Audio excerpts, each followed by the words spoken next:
Hello my dear students, कैसे हैं आप लोग। तो एरिथमेटिक प्रोग्रेशन आप लोग लगा रहे होंगे, ठीक है। एक्सरसाइज 5.3 में क्वेश्चन नंबर 11 तक मैंने आपको क्या किया था, बता दिया था, ठीक है। अब हम शुरू करते हैं क्वेश्चन नंबर 12, ठीक है। तो क्वेश्चन नंबर 12 क्या है, वर्ड प्रॉब्लम है। यहाँ से हमको क्या करना है, एपी खुद हमको फाइंड आउट करना है, फिर एपी से जो क्वेश्चन में पूछ रहा है उसे हमको क्या करना है, निकालना है, ठीक है। अब देखिए क्वेश्चन नंबर 12 क्या दे रहा है, कह रहा है कि find the sum of first 40 positive integer divisible by 6, ठीक है। पहले 40 पॉजिटिव इंटीजर, ठीक है, का सम हमको निकालना है कि जो 6 से डिविजिबल है। बात समझ गए, 6 से डिविजिबल मतलब 6 से जो कट जाएंगे, ऐसे पहले 40 पॉजिटिव इंटीजर का हमको क्या करना है, सम निकालना है। तो सिंपल सी बात है कि वो एपी क्या होगा, ठीक है। तो देखिए उस एपी का जो पहला टर्म होगा वो क्या होगा, 6 होगा। बोलिए, पहला टर्म 6 हुआ, 6 क्या होगा, 6 से डिविजिबल है। दूसरा क्या हो जाएगा 12, तीसरा क्या हो जाएगा 18, और लास्ट टर्म जो होगा वो क्या होगा 240 हो जाएगा। बात समझ गए। जैसे 40वां टर्म, ठीक है, जो 6 से डिविजिबल होगा तो क्या करेंगे, 40 में हम 6 से मल्टीप्लाई कर देंगे, कितना हो जाएगा 240 हो जाएगा। तो जो इन्फॉर्मेशन दिया हुआ है उससे हमको एपी क्या हो गया, पता चल गया। अब इस एपी का हमको सम निकालना है, तो बड़ी सिंपल सी बात है। देखिए ये फर्स्ट टर्म इसका 6 है, लास्ट टर्म कितना है 240 है, और यानी कितना 40 है। देखो इसमें कितना का है कि फर्स्ट 40 पॉजिटिव इंटीजर, तो n इक्वल टू कितना हो गया 40 हो गया, ठीक है। तो आप जानते हैं SN इक्वल टू क्या होता है n/2 a प्लस एल, ठीक है। तो यस 40 इक्वल टू क्या हो जाएगा 40/2, a हो गया 6 और एल हो गया 246, ठीक है। तो 40/2 हो गया 20 और 240 में 6 जोड़ेंगे क्या हो गया 246 हो गया। अब इसको मल्टीप्लाई कर देंगे तो कितना हो जाएगा 4920, यही हमारा क्या हो जाएगा आंसर हो जाएगा। बात समझ गया, ठीक है। तो सिंपल सा क्वेश्चन था, जैसा दिया था वैसा हमने लगा दिया। अब आते हैं क्वेश्चन नंबर 13 पे। क्वेश्चन नंबर 13 क्या कह रहा है, कह रहा है find sum of first 15 multiples of 8, ठीक है। 8 के पहले 15 मल्टीपल का आपको क्या करना है, सम फाइंड करना है, ठीक है। तो 8 के पहले 15 मल्टीपल्स क्या होंगे, ठीक है। सिंपल सी बात है, देसी बात तो हम ये कह सकते हैं कि 8 का पहाड़ा 15 तक, मल्टीपल माने क्या होता है पहाड़ा, जिसको इंग्लिश में टेबल कहा जाता है, ठीक है। तो क्या होगा 8 1 जा 8, 8 2 जा 16, 8 3 जा 24, और 15वां क्या होगा 15 में 8 से मल्टीप्लाई करो कितना हो जाएगा 120 हो जाएगा। तो एज इक्वल टू 8 हो गया, एल इक्वल टू 120 हो जाएगा, एल इक्वल टू 15 हो गया। आपको सम निकालना है। आप इस फार्मूले से एस एन इक्वल टू क्या होता है n/2 a प्लस एन, इसको निकाल लीजिएगा, तो आप खुद कर लीजिएगा, ठीक है। इसके बाद हम आते हैं क्वेश्चन नंबर 14 पे। क्वेश्चन नंबर 14 कह रहा है कि find the sum of odd number between 0 and 50, ठीक है। 0 और 50 के बीच में जितने भी ऑड नंबर हैं उनका हमको क्या करना है, सम फाइंड आउट करना है, ठीक है। तो पहली बात यह आती है कि 0 और 50 के बीच में कितने ऑड नंबर आएंगे, ठीक है, वो हमको फाइंड आउट करना है। तो पहले क्या लिखते हैं हम, ठीक है, कि ऑड नंबर बिटवीन 0 एंड 50, ठीक है। तो 0 से 50 के बीच में कौन कौन सा ऑड नंबर आएगा 1 3 5 7, और लास्ट ऑड नंबर कितना हो जाएगा 49 हो जाएगा, यही ना होगा। 0 से 50 के बीच में जो ऑड नंबर होंगे, पहला ऑड नंबर क्या होगा 1 होगा, और लास्ट नंबर कितना हो जाएगा 49 हो जाएगा, ठीक है। अब यहाँ पे देखिए ए का वैल्यू 1 हो गया, डी का वैल्यू कितना हो गया 2, और लास्ट टर्म क्या हो गया एन हो गया आपका 49। तो पहले हम क्या करेंगे, इसमें एन फाइंड आउट करेंगे, ठीक है। तो ए एन इक्वल टू क्या होता है A plus N minus 1 into D. तो ए एन हो गया 49, ए का वैल्यू हो गया 1, एन माइनस 1 और डी का वैल्यू हो गया 2, प्लस 1 इधर आएगा तो क्या हो जाएगा -1, तो एन माइनस 1 इंटू 2, 49 में से 1 जाएगा कितना बचेगा 48, एन माइनस 1 इंटू 2, तो एन माइनस 1 कितना हो जाएगा 48/2, 48/2 कितना होगा 24, तो एन इक्वल टू हो जाएगा 24 -1 को हम अगर इधर ले आएंगे, ठीक है, -1 देखिए अगर को साइन की साइड में लाएंगे तो क्या हो जाएगा +1 हो जाएगा। तो n का वैल्यू हो गया कितना आपका 25, ठीक है।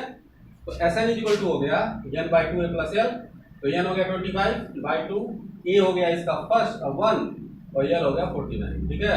49 और 1 कितना हो जाएगा 50, 2 से ये कटेगा कितना बचेगा 25, तो 25 पे 25 से मल्टीप्लाई करेंगे कितना हो जाएगा 625। बात समझ में आ गया, ठीक है। अब इसके साथ एक बड़ी इंटरेस्टिंग चीज है, ठीक है, इसको आप याद रखिएगा। आप इसको एक फार्मूले की तरह से यूज कर रहे हैं, यूज कर सकते हैं, ठीक है। जैसे मान लो आप, मैं आपसे कहूं कि some of first n odd numbers, ठीक है, पहले n ऑड नंबर का क्या सम, ठीक है। तो यहाँ देखिए some of first N odd number, अगर आपको इसका सम निकालने के लिए कहा जाए, ये मैं एक फार्मूला बता रहा हूँ, आप सीधे सीधे आप उससे निकाल सकते हैं, ठीक है। जैसे अगर बात इसकी कहा जाए कि ये कितने ऑड नंबर थे, 25, ठीक है, तो 25 का कितना आया 6 to 5, तो 25 और 6 to 5 में एक रिलेशन है, जरा देखिए आप 25 का स्क्वायर करोगे तो क्या होगा 6 to 5 होगा। बात समझ गया, ये चीज ध्यान रखना। अब देखो पहले एन ऑड नंबर का सम निकालना है, तो पहला नंबर क्या होगा 1 3 5, और कितने नंबर का सम को निकालना है ये नंबर का, ठीक है। तो यहाँ पे देखो a इक्वल टू 1 हो जाएगा, b इक्वल टू 3 माइनस 1 कितना हो गया 2, ठीक है। तो Sn इक्वल टू क्या होता है n/2 2a plus n minus 1 into d, ठीक है। तो n/2 2a, a का वैल्यू हो गया 1, n माइनस 1, और d का वैल्यू कितना हो जाएगा 2, ठीक है। तो n/2 हो गया, तो 2 1 जा 2, ये हो गया 2n, और फिर 2 में 1 से मल्टीप्लाई होगा 2, तो 2 से 2 कैंसिल, इस 2 से ये 2 कैंसिल, फिर n में n से मल्टीप्लाई हुआ कितना हो गया n स्क्वायर, तो Sn इक्वल टू क्या हो गया n स्क्वायर, ठीक है। तो कहने का मतलब ये हुआ कि पहले n ऑड नंबर का जो सम होता है वो क्या होता है n स्क्वायर होता है। अब इसका मतलब क्या है, जैसे मान लीजिए मैं कहूँ कि फर्स्ट 4 ऑड नंबर, ठीक है, पहले 4 ऑड नंबर कौन कौन होंगे 1 3 5 और 7, ठीक है। तो कितने हैं 1 2 3 4 नंबर है ना, तो इसका जो सम होगा 4 का स्क्वायर हो जाएगा, 4 का स्क्वायर कितना होगा 16, आप चेक कर लो, 7 5 12 12 3 15 15 और कितना हो गया 16 हो गया, ठीक है। अगर कहा जाए पहले 5 ऑड नंबर का 1 3 5 प्लस 7 प्लस 9, ठीक है, ये 5 नंबर है ना, ये क्या हो जाएगा 5 का स्क्वायर, तो कितना हो गया 25, चेक कर लो 9 7 16 16 5 21 21 3 24 24 से कितना होगा 25। तो इसीलिए ये पहले 25 ऑड नंबर का सम था ना, इसीलिए ये 6 to 5 आया 25 का स्क्वायर, ठीक है। तो इसको आप एज ए फार्मूला यूज कर सकते हैं, ठीक है, कंपटीशन वगैरह में आता है क्वेश्चन, तो इसको एज ए फार्मूला यूज कर सकते हैं, जानने वाली चीज है, ठीक है। समझ में आया होगा, वीडियो पास करके नोट करिए। अब हम आते हैं क्वेश्चन नंबर 15 पे, ठीक है।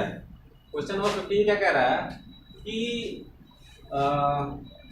एक contract on construction job is specifies a penalty for the delay of completion beyond a certain date as follows: rupees 200 for the first day, 250 for the second day, 300 for the third day, etc. The penalty for each succeeding day being 50 more than the preceding day. How much money the contractor has to pay as penalty if he has delayed the work for 30 days? ठीक है, जैसे contract का काम है, जैसे contractor को काम दिया जाता है, ठीक है, तो उस काम में क्या होता है कि कह दिया जाता है कि आप इतने दिन में पूरा करिए, ठीक है। और अगर वो कॉन्ट्रैक्टर उतने दिन में काम को पूरा नहीं कर पाता है तो उसके बाद क्या होता है पेनाल्टी, उसको दंड दिया जाता है, ठीक है। तो वो क्या है कि अगर एक दिन काम को लेट करता है तो 200 रुपये पेनाल्टी है, 2 दिन करता है तो अगर दूसरा दिन करता है तो 250 रुपया, फिर क्या है 300 रुपया, ठीक है। इस तरीके से पेनाल्टी है, ठीक है। मतलब कि जो अगले दिन की पेनाल्टी वो पिछले दिन से क्या है 50 रुपया ज़्यादा है, ठीक है। अब वो कॉन्ट्रैक्टर क्या करता है पूरे 30 दिन काम को डिले करता है, ठीक है। तो क्वेश्चन ये कह रहा है कि उसको कितनी पेनाल्टी देनी पड़ेगी, बात समझ में आ रहा है। तो देखिए पहले क्वेश्चन के अकॉर्डिंग जो हमको एपी मिलेगा, पहले दिन का 200 रुपया, दूसरे दिन का 250, तीसरे दिन का 300 रुपया ऐसे मिल रहा है, ठीक है। और कह रहा है कि जो अगले दिन का पेनाल्टी है वो पिछले दिन से क्या है 50 रुपये ज़्यादा है, मतलब कि कॉमन डिफरेंस कितना है 50 रुपीज़ का, ठीक है। और कितने दिन लेट कर रहा है वो 30, ठीक है। तो टोटल पेनाल्टी क्या होगी, तो क्या होगा टोटल पेनाल्टी, सीधे सीधे हम Sn निकाल देंगे, ठीक है। जो इन्फॉर्मेशन हमको मिला है, ठीक है, 200 250 300, इसको करके क्या करेंगे 30 दिन का निकाल के थोड़ा क्या करेंगे पूरा ऐड कर देंगे, ठीक है, वही क्या हो जाएगा पेनाल्टी हो जाएगा। तो अब देखिए ये हमको एपी मिल गया, ठीक है, कॉमन डिफरेंस हमको पता चल गया 50 का। वैसे भी देखिए कॉमन डिफरेंस कितना है 50 का ही होगा, नंबर ऑफ डेज 30 है, तो Sn इक्वल टू क्या होता है n/2 2a plus n minus 1 into d, तो n हो गया 30, a इक्वल टू 200 रुपीज और d इक्वल टू क्या है 50। सारा वैल्यू पुट कर दिए, पुट करने के बाद क्या आया 27,750, मतलब कि total penalty given by the contractor क्या हो जाएगा 27,750 हो जाएगा। बात समझ गए। तो कुछ नहीं है, बस इसमें हमको आइडेंटिफाई करना है कि a क्या होगा, d क्या होगा, n क्या होगा, ठीक है। तो ये हमको पता चल जाएगा तो टोटल पेनाल्टी हम क्या करेंगे फाइंड आउट कर लेंगे, ठीक है। इसके बाद मैंने गलती से क्वेश्चन नंबर 17 लिख दिया, क्वेश्चन नंबर 16 देखिए, ठीक है। 16 भी बहुत इंपॉर्टेंट क्वेश्चन है। क्वेश्चन नंबर 16 देखिएगा। क्वेश्चन नंबर 16 कह रहा है कि some of 700 is to be used to give 7 cash prizes to the student of a school। ठीक है, देखिए टोटल सम ऑफ रुपीज, जो टोटल पैसा है वो कितना है, 700 रुपए का है। ठीक है, और क्या कर रहा है कि give 7 cash prizes to the student of a school for their overall academic performance. ठीक है, और ये 700 रुपीज जो है 7 कैश प्राइज के फॉर्म में, ठीक है, एकेडमिक परफॉर्मेंस जो बच्चों का होता है उनमें उनको प्राइज में क्या करना है, देना है। If each prize is 20 less than the preceding prize, अगर हर प्राइज, ठीक है, क्या है, प्रीसीडिंग प्राइस से पहले प्राइस से क्या है 20 रुपया कम है, find the value of each price. ठीक है, अब देखो कहने का मतलब ये है कि जैसे क्लास में first second third fourth fifth आते हैं तो इसके लिए क्या होता है, प्राइज होता है ना, स्कूल का जो मैनेजमेंट होता है, जो क्लास टीचर होते हैं, प्रिंसिपल होते हैं, वो क्या करते हैं, बच्चों को पुरस्कार देते हैं, इनाम देते हैं। तो वैसे ही एक स्कूल में 700 रुपया कैश प्राइज है और उसको 7 बच्चों में क्या करना है, डिस्ट्रीब्यूट करना है। 7 बच्चों में क्या करना है, उसको डिस्ट्रीब्यूट करना है। ठीक है, अब इसमें यह है कि जो फर्स्ट प्राइज आता है वो ज़्यादा पाता है और उसके बाद जो सेकंड प्राइज होगा वो पहले वाले से क्या होगा, 20 रुपया कम पाएगा। ठीक है, तो देखो मैं इसको कैसे लगाता हूँ, मान लेते हैं लेट फर्स्ट प्राइज इज रुपया, पहला प्राइज क्या है, ये रुपया है। तो सेकंड प्राइज क्या हो जाएगा, आप बताओ, सेकंड प्राइज क्या हो जाएगा, इससे 20 रुपया कम, 20 रुपीज लेस। ठीक है, ए माइनस 20 हो जाएगा। थर्ड प्राइज क्या हो जाएगा, थर्ड प्राइज हो जाएगा ए माइनस 40, इससे 20 रुपया कम। फोर्थ प्राइज क्या हो जाएगा, फोर्थ प्राइज हो जाएगा इससे 20 रुपया कम, मतलब क्या हो जाएगा 60 हो जाएगा। ठीक है, फिफ्थ प्राइज क्या हो जाएगा, फिफ्थ प्राइज हो जाएगा इससे भी 20 रुपीज कम हो जाएगा, ए माइनस 80 हो जाएगा। ठीक है, सिक्स प्राइज क्या हो जाएगा, आपका हो जाएगा ए माइनस 100 रुपीज। ठीक है, और सेवेंथ प्राइज क्या हो जाएगा, सेवेंथ प्राइज आपका जो हो जाएगा ए माइनस 120। ठीक है, फर्स्ट प्राइज ए था, उसके बाद हमने क्या किया, 20 रुपीज सब में से बारी बारी से क्या हुआ, माइनस कर दिया। ठीक है, अब देखो टोटल प्राइस कितना है, टोटल प्राइस जो है हमारे पास अवेलेबल है वो 700 रुपीज का है। तो कहने का मतलब है कि अगर इन सबको हम ऐड कर दें, सबको क्या करें, ऐड कर दें, तो कितना आएगा, 700 रुपीज आएगा। ठीक है, तो सबको आप ऐड कर दीजिए। So a plus a minus 20 plus a minus 40 plus a minus 60 plus a minus 80 plus a minus 100, ठीक है, और plus a minus 120 equal to कितना हो जाएगा, 700। ठीक है, अब सबको ऐड करिए, ए ए ए ए ए ए और ए। ठीक है, सबको ऐड करिए, 1 2 3 4 5 6 7, 7 हो गया। ठीक है, अब इसको ऐड कर दीजिए। ठीक है, 120 और 100 हो जाएगा आपका 220, 220 और 80 हो जाएगा 300, 300 और 60 कितना हो जाएगा, 360, 360 और 40 400। ठीक है, और 400 और 20 कितना हो जाएगा, 420। बड़ा ही प्यारा नंबर आया 420। ठीक है, तो 7a इक्वल टू क्या हो जाएगा, अब ये इसको इधर कर दीजिए तो क्या हो जाएगा, 700 प्लस 420। ठीक है, तो 7a इक्वल टू हो जाएगा, ये हो गया 1120। ठीक है, तो a इक्वल टू क्या हो जाएगा, 1120 डिवाइडेड बाई 7। ठीक है, तो कितना हो जाएगा, 7 1 जा 7 और 7 6 जा 42। ठीक है, तो कितना हो गया, 160 रुपया। तो कहने का मतलब क्या हुआ यहाँ पे कि हमारा जो फर्स्ट प्राइस है, फर्स्ट प्राइस हो गया आपका ₹160। ठीक है, तो अब बताइए आप सेकेंड प्राइस क्या होगा, इससे 20 रुपीज कम, तो कितना हो जाएगा, ₹140 हो जाएगा। थर्ड प्राइस क्या होगा, इससे क्या 20 रुपीज कम, तो ₹120 हो जाएगा। फोर्थ प्राइस क्या हो जाएगा, फोर्थ प्राइस इससे भी क्या होगा 20 रुपीज कम, मतलब 100 रुपीज हो जाएगा। ठीक है, फिफ्थ प्राइस क्या होगा, फिफ्थ प्राइस हो जाएगा इससे 20 रुपीज कम, तो कितना हो जाएगा 80 हो जाएगा। और सिक्स प्राइस क्या हो जाएगा, इससे भी 20 रुपीज कम, मतलब कि 60 रुपीज हो जाएगा। और सेवन प्राइस क्या हो जाएगा, सेवन प्राइस हो जाएगा इससे 20 रुपीज कम, मतलब कि। ठीक है, बात समझ में आया। और देखो क्वेश्चन आपने सही लगाया गलत लगाया इसका भी जांच कर सकते हैं, सबको ऐड कर दो, 700 आना चाहिए। देखो 160 और 140 300 हुआ, 300 और 120 कितना हो गया, 420, 420 में 100 जोड़े कितना होगा 520, 520 में 80 जोड़े 600, ये 660 और 40 कितना हो जाएगा 700। ठीक है, तो इस तरीके से इसको सिस्टमेटिकली मान करके क्वेश्चन को क्या कर सकते हैं, लगा सकते हैं। समझ में आ गया होगा, वीडियो पास करके नोट कर लीजिए। अब आते हैं क्वेश्चन नंबर 17 पे। क्वेश्चन नंबर 17 देखिए क्या कह रहा है कि in a school student thought of planting trees in around the school to reduce air pollution. It was decided that the number of trees that each section of each class will plant will be the same as the class in which they are studying. ठीक है, तो that is section of class 1 will plant 1 tree, section of class 2 will plant 2 tree and the till class 12 there are 3 section of each class, how many trees will be plant by the student. देखिए एक class है, एक school है, तो school के जो बच्चे हैं उन्होंने ये डिसाइड किया है कि एयर पॉल्यूशन कम करने के लिए, ठीक है, हम क्या करेंगे, ट्री प्लांट करेंगे। ठीक, बात समझ रहे हैं। अब उसमें ये है कि हर क्लास, ठीक है, का हर सेक्शन उतना ही ट्री प्लांट करेगा कि जिसमें वो पढ़ रहा है। जैसे अगर क्लास फर्स्ट का बच्चा है तो फर्स्ट में पढ़ रहा है ना, तो उसका एक सेक्शन जो है एक ट्री प्लांट करेगा। क्लास सेकेंड वाला है तो एक सेक्शन 2 ट्री प्लांट करेगा, थर्ड वाला है तो 3 करेगा, 4 वाला है तो 4 करेगा, 5 वाला है तो 5 करेगा। ठीक है, तो कह रहा है कि ऐसे 12 तक स्कूल है वो, ठीक है, और हर स्कूल में 3 सेक्शंस है। कितने हैं, हर क्लास में 3 सेक्शंस है।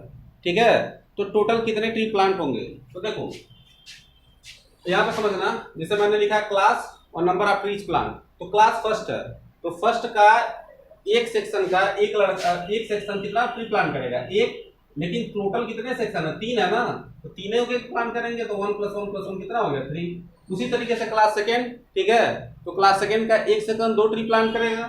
अब क्योंकि 3 सेक्शन है तो कितना हो जाएगा 2 + 2 + 2 6 हो जाएगा। उसी तरह से थर्ड वाला 3 + 3 + 3 9 हो जाएगा। उसी तरह फोर्थ वाला 4 + 4 कितना हो जाएगा 12। मतलब कि हर सेक्शन, ठीक है, अपने क्लास के बराबर, जिस क्लास में वो पढ़ता है उतना ट्री प्लांट करेगा। जैसे क्लास 4 है तो क्लास 4 में 3 सेक्शन है, तो क्लास 4 वाले बच्चों को कितना प्लांट करना है, 4 प्लांट करना है, तो 3 सेक्शन कितना करेंगे, 4 + 4 + 4 कितना हो जाएगा 12। ठीक है, तो इसी तरीके से अगर क्लास 12 है तो 12 का एक सेक्शन कितना ट्री प्लांट करेगा, 12 ट्री प्लांट करेगा, तो 12 + 12 + 12 कितना हो जाएगा 36। तो हमको जो एपी मिला वो कितना मिला, 3 6 9 12 और लास्ट टर्म कितना हो गया 36 हो गया। अब क्या करना है, टोटल नंबर ऑफ ट्री निकालना है हमको। तो यहाँ पे देखो A3 हो गया, N12 हो गया, ठीक है, 12 सेक्शन है तो 12 क्लासेज है तो, और लास्ट टर्म कितना हो गया 36। तो total number of trees plant ऐसे निकाल देंगे हम, सबको ऐड कर देंगे। तो n इक्वल टू क्या होता है n/2 में प्लस l, तो s12 इक्वल टू हो जाएगा 12/2, ये हो गया 3, ये हो गया 36, तो 12/2 कितना हो जाएगा 6, तो 6 × 39 कितना हो जाएगा 234। ठीक है, तो इतने ट्रीज जो है क्या करेंगे बच्चे प्लांट करेंगे। ठीक है, अब आते हैं क्वेश्चन नंबर 18 पे। ये थोड़ा कॉम्प्लिकेटेड क्वेश्चन है, इसको ध्यान से समझिएगा। क्या रहा है कि spiral is made up of successive semi circles with centres alternatively A and be starting with centre A of radii 0.5 centimetre, 1 centimetre, 1.5 से 2 सेंटीमीटर एंड सो ऑन। ठीक है, what is the total length of such spirals made of 13 consecutive semi circles. देखो एक spiral बनाया जा रहा है, ठीक है, अब देखो स्पाइरल बनाया जा रहा है तो इसमें है क्या, ध्यान देना, इसका फिगर भी दिया हुआ है, ठीक है, ए बी, ठीक है। देखो पहले ए को, ठीक है, सेंटर मान के एक स्पाइरल बनाया गया, सेमी सर्किल बनाया गया, ठीक है ना, बात समझ में आ रहा है। इसका रेडियस 0.5 सेंटीमीटर, ठीक। अब जब ये बी पे पहुंचा तो बी पे 1 सेंटीमीटर रेडियस का स्पाइरल बनाया गया है, बात समझ गया, ठीक है, इसका रेडियस कितना 1 सेंटीमीटर। फिर उसके बाद जब ये बी पे पहुंचा तो उससे 1.5 सेंटीमीटर रेडियस का क्या बनाया गया, स्पाइरल बनाया गया, ठीक है। उसके बाद इसी तरीके से फिर 0.5 बढ़ा के, फिर 0.5 बढ़ा के, ऐसे करते करते 13 सेमी सर्किल बनाए गए। कितने बनाए गए हैं, 13 semi circle. Total number of semi circle कितने हैं 13, ठीक है। तो कह रहा है कि ये जो पूरा 13 सेमी सर्किल बनाया जा रहा है तो इसका टोटल लेंथ कितना हो जाएगा स्पाइरल का, ठीक है। तो पहली चीज देखिए, अगर हम बात करें सर्कमफ्रेंस ऑफ सर्किल क्या होता है 2πr, ठीक, 2πr होता है ना, पढ़े होंगे आप लोग कि सर्किल का सर्कमफ्रेंस क्या होता है 2πr। तो अगर आधा सर्किल है मतलब सेमी सर्किल है तो क्या हो जाएगा 2πr का आधा πr हो जाएगा, ठीक है। तो एक सेमी सर्किल का लेंथ कितना हो गया πr, ठीक। अब देखो यहाँ पे जो पहला सेमी सर्किल इसका रेडियस हमने कितना माना r1, दूसरे का क्या माना है r2, तीसरे का क्या माना r3, ऐसे मानते चल रहे हैं, ठीक है। तो length of first semi circle कितना हो जाएगा इस फार्मूले से, पाई r1 हो जाएगा, पाई और r1 कितना 0.5 सेंटीमीटर हो गया। Length of second semi circle pi r2 हो जाएगा, पाई और r2 कितना 1 है, r2 देखो 1 है, कितना हो गया 5 सेंटीमीटर हो गया। इसी तरीके से length of third semi circle क्या हो जाएगा, पाई r3 हो जाएगा, पाई 1.5, ठीक है, तो 1.5 सेंटीमीटर हो गया। ठीक, तो जो हमको AP मिला वो क्या मिलेगा 0.5 पाई, पाई 1.5 पाई, ठीक है। अब देखो, अब इसमें A हो गया 0.5 पाई, D हो गया आपका, इसमें से इसको घटा दो 0.5 पाई हो गया, पाई में से 0.5 घटाएंगे या सीधे ये भी देखो, इसमें से इसको घटाओ 1.5 पाई में से पाई घटाओ कितना होगा 0.5। तो टोटल लेंथ ऑफ स्पाइरल, ठीक है, स्पाइरल का टोटल लेंथ कितना हो जाएगा, SN इक्वल टू क्या होता है n/2 2a + n - 1 × d। तो n कितना है, कितने सेमी सर्किल बन रहा है 13 बन रहा है, तो 13/2 2a, a हो गया 0.5 पाई, ठीक है, n - 1 और d हो गया कितना 0.5, ठीक है। तो अब यहाँ पे आप देखिए 2 में आप 0.5 मतलब आधा में 2 से मल्टीप्लाई करेंगे कितना हो जाएगा 1 पाई हो जाएगा, 1 पाई को क्या लिख सकते हैं केवल पाई लिखेंगे, और 13 में से 1 जाएगा 12, ठीक है, 13 में से 1 क्या कितना हुआ 12, और 12 में 0.5 से मल्टीप्लाई करोगे तो कितना हो जाएगा 12 + 60, तो ये 6 पाई हो जाएगा, ठीक है, तो ये कितना हो गया 6 पाई, तो 6 पाई में पाई जोड़े तो कितना हो जाएगा 7 पाई हो गया, ठीक है, और पाई का वैल्यू 22/7 होता है, ठीक है, तो 7 से 7 कैंसिल हो गया और 2 से 22 कैंसिल हुआ तो कितना हुआ 11, और 11 में 13 से मल्टीप्लाई करेंगे तो कितना हो जाएगा 143 सेंटीमीटर, ठीक है। तो टोटल लेंथ कितना हो जाएगा, टोटल लेंथ ऑफ स्पाइरल, ठीक है, इक्वल टू हो जाएगा 143 सेंटीमीटर, ठीक है। समझ में आ गया होगा, वीडियो पास करके नोट कर लीजिए। तो समझ में आया होगा आपको, ठीक है। तो समझ में आया तो प्लीज़ लाइक कीजिए, सब्सक्राइब कीजिए और ज़्यादा से ज़्यादा शेयर कीजिए। एक चीज़ है कि अभी भी मेरे वीडियो जो है 50% लोग बिना सब्सक्राइब हुए देख रहे हैं, तो आपसे प्लीज़ रिक्वेस्ट है कि जब भी आप वीडियो देखते हैं तो प्लीज़ वीडियो को सब्सक्राइब करके देखिए, ताकि जब भी मैं वीडियो डालूंगा तो उसकी नोटिफिकेशन आपको सबसे पहले पहुंच जाएगी। धन्यवाद।